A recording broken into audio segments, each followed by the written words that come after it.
if someone starts eating junk food from a very young age, you're training your brain to expect these foods that light up your reward system, release more dopamine. That's why you feel so motivated to eat them. That's why it's so hard to control yourself. And as we do more of this behavior, it creates this vicious cycle. And as our brains continue to associate pleasure with calorie-dense foods, you even find it difficult to make the choice to enjoy something healthier and low calorie. And in fact, when you do that, you might still feel like you have a craving for something sweet. Does that resonate at all? Now, here's the good news. We can break the cycle.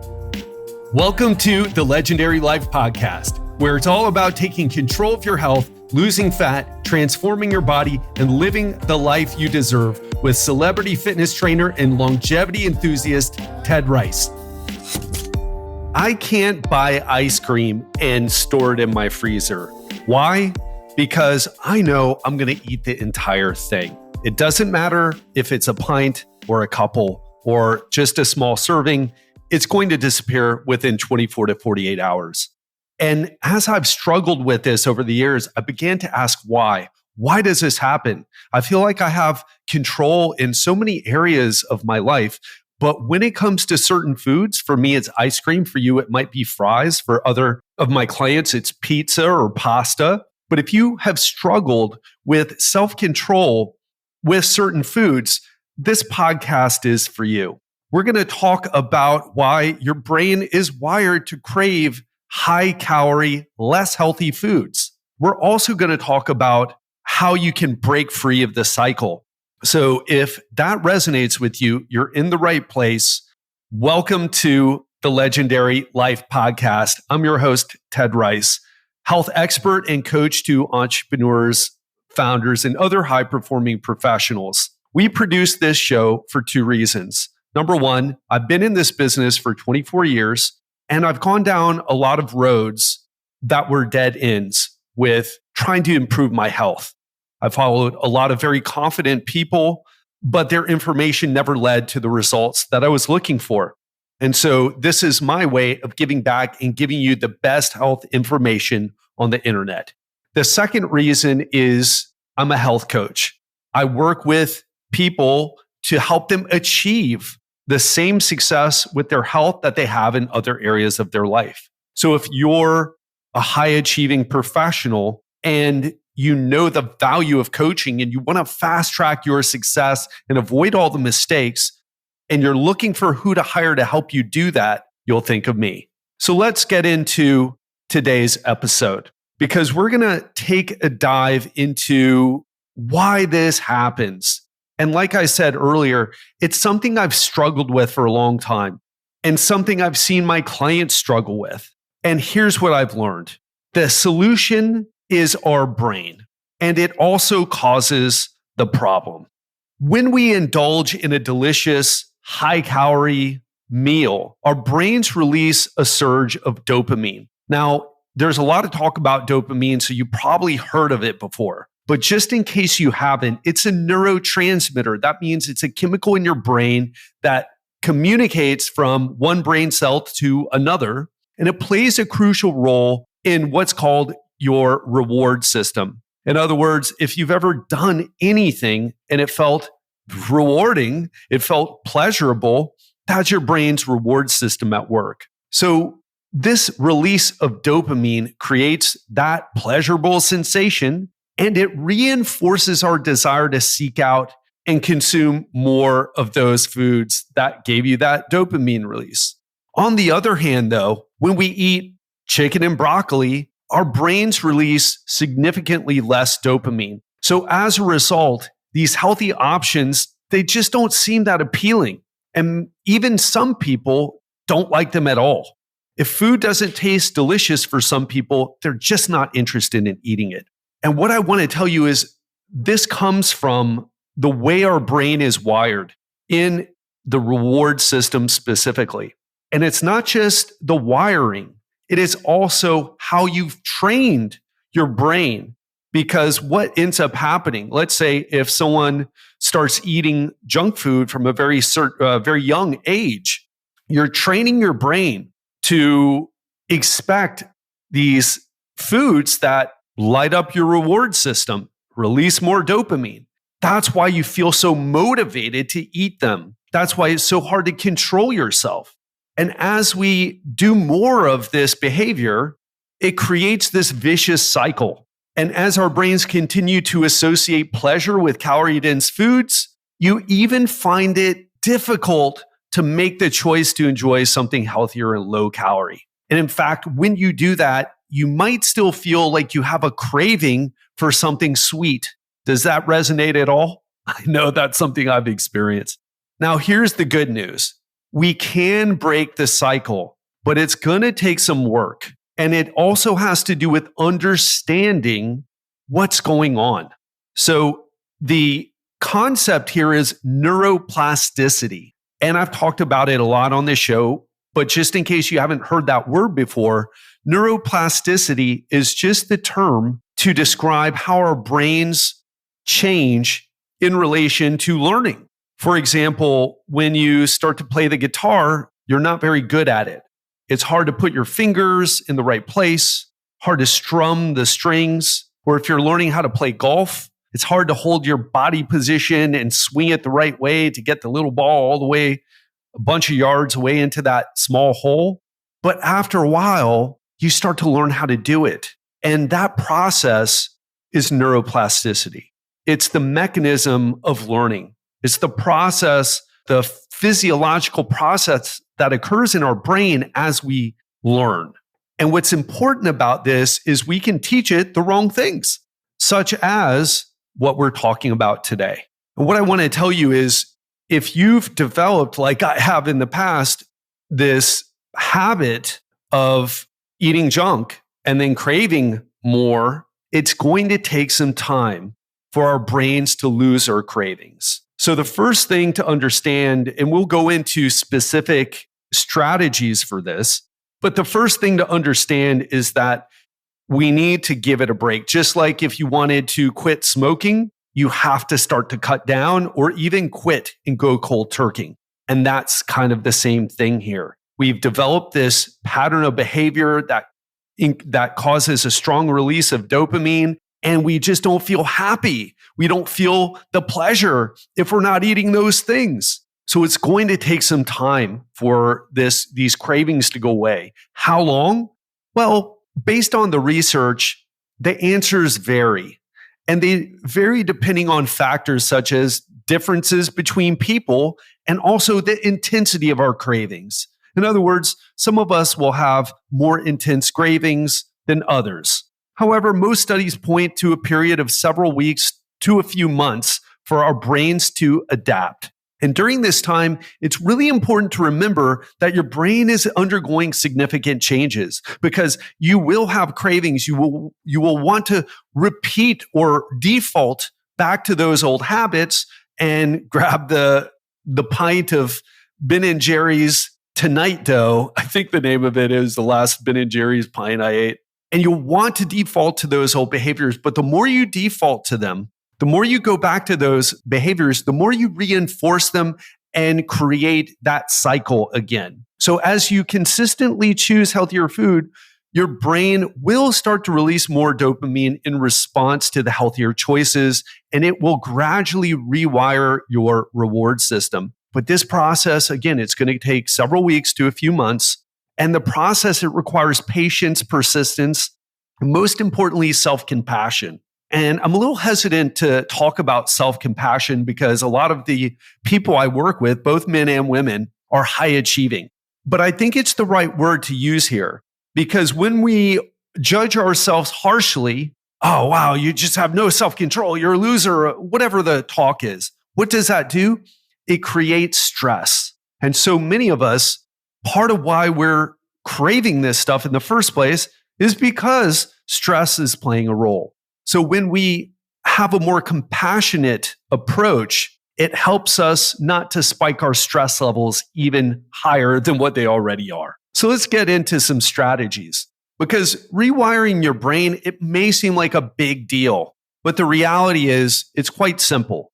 Now, the first one is the cold turkey approach. For some individuals, just going cold turkey, in other words, just stop eating anything that you crave, is going to be an effective strategy. It's also going to be much harder. You're going to experience stronger cravings if you do this. It doesn't make it right or wrong. It's really about the individual. And to succeed with this method, you'll probably want to get rid of all the tempting items in your pantry, stock up on healthier alternatives, and mentally prepare yourself for the challenge. And if you have a family at home, you're going to want to communicate with them to tell them what you're doing and ask for their help.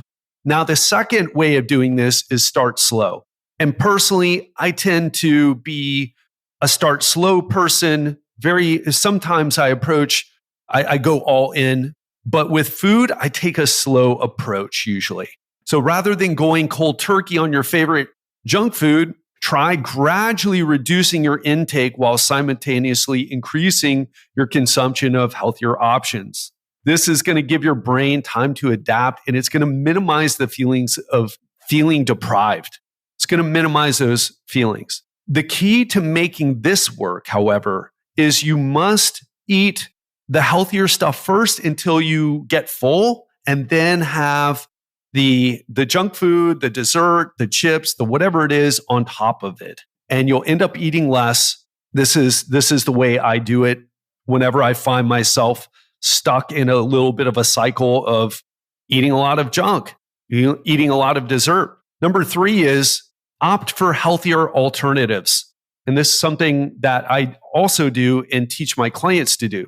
When the cravings strike, choose healthier substitutes of your favorite high-calorie foods. As an example, if you want potato chips, eat some Quest protein chips instead. If you've never had Quest protein chips, you've got to try them.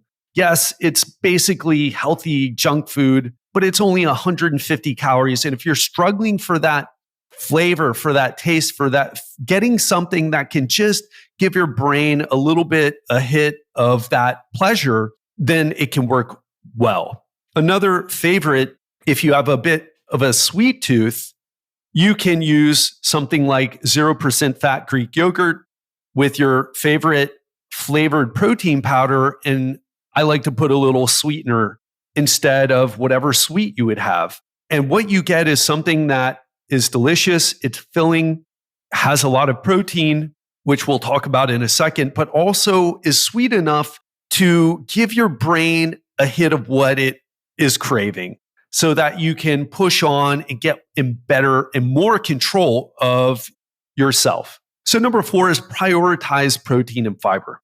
Again, by incorporating higher amounts of protein and fiber-rich foods, it can help you feel fuller for longer. And these nutrients can help curb hunger and reduce cravings. Again, you want to start with, regardless if you're going cold turkey or doing the slow approach, you really want to prioritize protein and fiber here. And basically that means prioritize lean proteins, chicken breast. They can be higher in fat if you want, but lean proteins, you're going to get the most protein per calorie. So lean proteins and fiber, what are we talking about there? We're talking about eating vegetables when we're talking about fiber. Yes, fruit has some too. That can be good as well. But again, having these healthier whole foods are going to help you feel full. If you're feeling full, even if you do have cravings, they won't be as strong. So number 5 is make healthy foods more appealing. So there's 2 ways you can give your brain the reward that it's craving with food. You can just eat all the foods that we're trying to avoid, French fries, potato chips, ice cream, cookies. And we can also experiment with different spices, herbs, and cooking methods to make low-calorie foods more enjoyable. For an example, when I was in Portugal recently, I would go to the supermarket, and they had these delicious low-calorie soups. They already tasted pretty good, but what I would do is I would put some spice over chicken. So I would spice the chicken, and then I would cook the chicken and put it in the soup. And then I would add curry powder to the soup as well. So I felt like I was having a spicy curry. It tasted like a spicy curry, except it was only 56 calories for 100 grams of the soup. So it was a low calorie, very tasty option. And when you eat tasty food, because you've been experimenting with different spices, herbs, and cooking methods, you're going to get more dopamine release from eating that. You're going to experience more pleasure from eating the food. This one is a little bit trickier because it involves developing some cooking skill. But just a few things, playing around with a few spices can really help here. Number 6 is manage stress. High stress levels make cravings worse. There's a reason we call some of the things that we crave comfort foods, because when we eat them, it gives us comfort. So instead of eating, the key here is to cope with your stress differently. Finding a different way to deal with your stress. For example, I got a 90-minute massage yesterday. Now, the source of my stress was, I'm not going to go into the full drama, but I had a crazy time in the past week and a half meeting with a coach, one of my coaches, and a coach who coaches me, by the way. And our timetable got pushed because his fiance went into emergency surgery, and then I had to move my flight, and then the flight was delayed, and just all this craziness. And I arrived finally to Cancun airport, and my luggage missed the flight, even though I barely made my connection in Houston. And it was just a lot of craziness, a lot of time in a plane, and a lot of time sitting. And then on the ride from Cancun to Playa del Carmen, which is where I rented my condominium, there was an accident.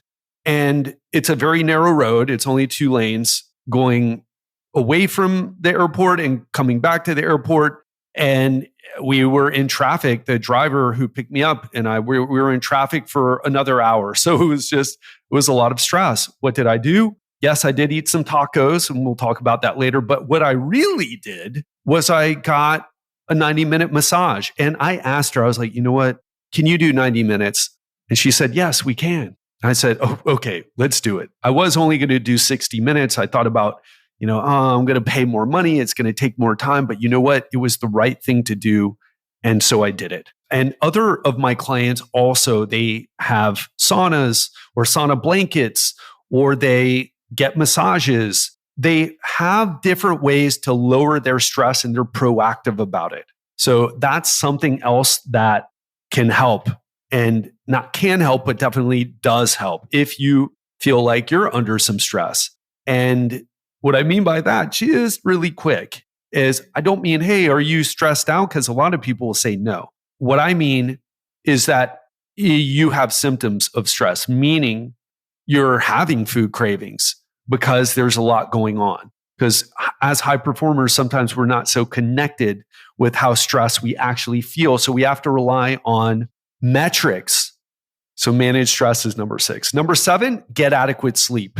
Have you ever had a night of sleep where maybe you slept 4 or 5 hours and you noticed that it was just a little harder to feel full? Well, we know lack of sleep contributes to increased cravings and poor food choices. So not only are you craving, are you hungry, but you're not hungry for superfood salads and kale shakes and chicken breast and broccoli.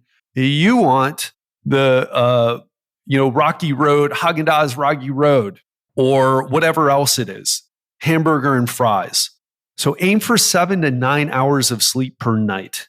Okay, that's something you've heard a million times before, but ask yourself, am I really doing it? Because if you're struggling with your weight, and especially cravings are playing a big role in your situation with your weight, with your body fat, sleep needs to be taken into account. Number 8 is get support.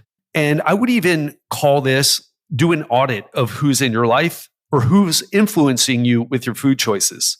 Some people, if you've noticed, you end up, like I saw a friend of mine in Miami recently. I stopped there for a couple of days, and I ended up drinking way more alcohol than I have in the past, 5 years maybe. I had several drinks with him, and he wanted to keep drinking and drinking and drinking. And then I have other friends, they want to eat certain foods and they want to keep eating. And what I'm trying to say is you have to be mindful of your relationships with people and their influence on your behavior.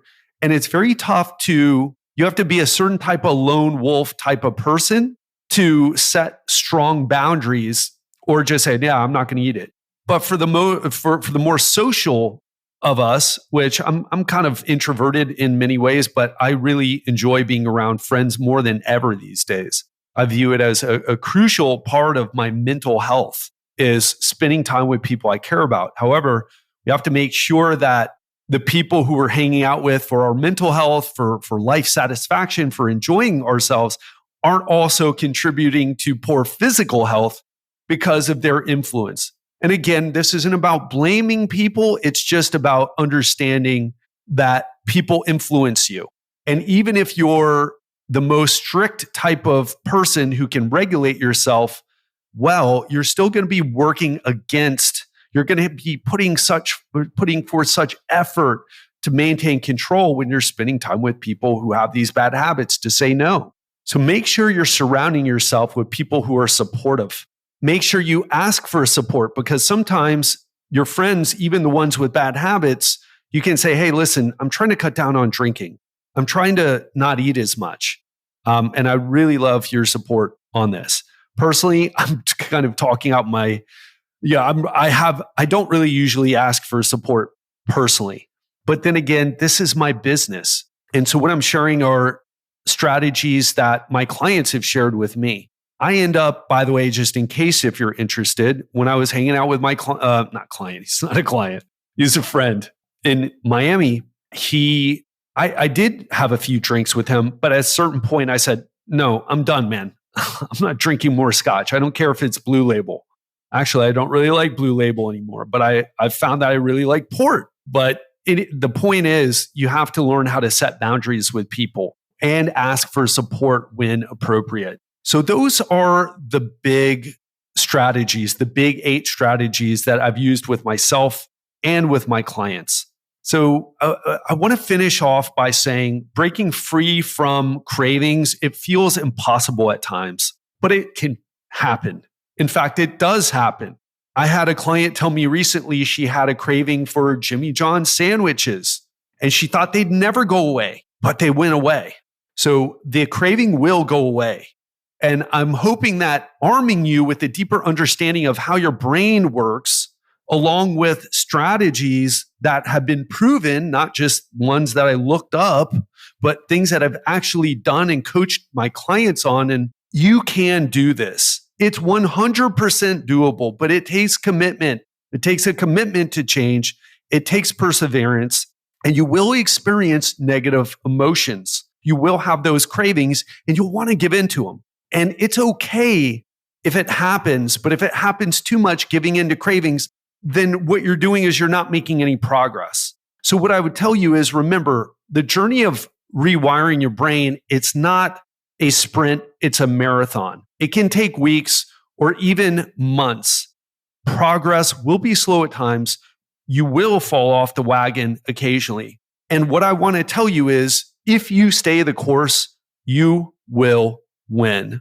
So the key here is don't quit. So just to go over the strategies one more time. So strategy number 1, the cold turkey approach. Number 2 is start slow. Number 3 is opt for healthier alternatives. 4 is prioritize protein and fiber. Number 5 is make healthy foods more appealing. Number 6 is manage your stress. Number 7 is get adequate sleep. Number 8 is get support. And I want to ask you, which one of these, or which one could you implement right away? What are 1, 2, or 3 of these that you could implement right away? Which one resonated with you the most? And what I want you to do is to go and implement it. Because if you're listening to this podcast all the way through, you've listened because it's motivating. I have you engaged. But what I also want to tell you is you're getting a dopamine hit right now. And just listening to this information will not change your life. But if you take what you've learned today and apply it, even just a small one, Even a small strategy, just a small action, well, that creates dopamine too, because now you're going to be making progress. So that's the thought I want to leave you with. And if you found this episode valuable, the biggest compliment you can give me is to share this with a friend or a colleague who you think would benefit from hearing this, who would benefit from understanding their brains and their eating habits a bit better. So if you found this episode helpful, I want to ask you, share it with a friend or a colleague who you think really needs to hear the neuroscience of cravings and to help them understand their behavior a bit better, to help them understand why they're struggling with this particular issue in their life when they have success in so many other areas. So share it with someone who you think would benefit. Let's help each other build a community of health-focused, high-achieving entrepreneurs. And remember, if you haven't subscribed to the podcast yet, subscribe to the podcast on wherever you listen to podcasts. Episodes come out on Monday and on Friday. That's all I've got for you. Until the next episode, have an amazing week and remember to implement what you learned today.